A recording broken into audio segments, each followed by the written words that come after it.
You got to study this thing. At this point, I'm going to throw in one of my city, and we seem to have kind of it gotten better, but I kind of refer to it as remission, because it's not if it's going to come back, but it's whether it's going to come back. And a lot of the problems we face were kind of problems that were inherited from 10, 15 years prior. So what I'd like to ask y'all is, and I guess we'd be starting with Josh. Do you have any policy positions, some specific ideas that you have regarding the water that would ensure that we never have, the city of Atlanta particularly, and in Fulton County, we stand the most to lose on this issue, never face the issues that we faced 3-4 years ago with respect to the drought in the shortage? Sure. I think the litigation started 20 years ago under Joe Frank Harris, going way back. But we were very close in about 2007. We had a deal worked out with Alabama, and the way the water stuff is set up, once you get a deal between Georgia and Alabama, Florida will come along too, because frankly they've got the least at stake.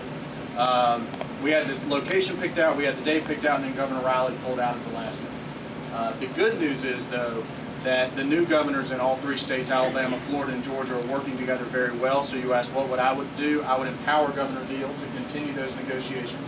I think once the Supreme Court says that they are not going to hear this case, meaning where it is now, and that the water, the Corps is going to have to decide what to do with Lanier, which they haven't done for years, then I think the negotiation will continue and it will be successful. So what would I do? I'd make sure that Governor Deal has what he needs in Georgia law to make that happen.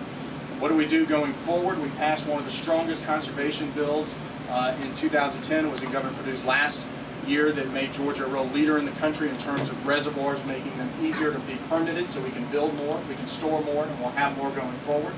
And then the last thing I would do is we need to take a serious look at the Tennessee River. We've got the expert on that, Brad Carver, here. Many of y'all may know, I mean, with the guy that did the survey back in, what, the 1700s or early 1800s, you know, it was hostile, 1818, it was hostile Native American territory. He got pretty close to the line, he's like, this is good enough.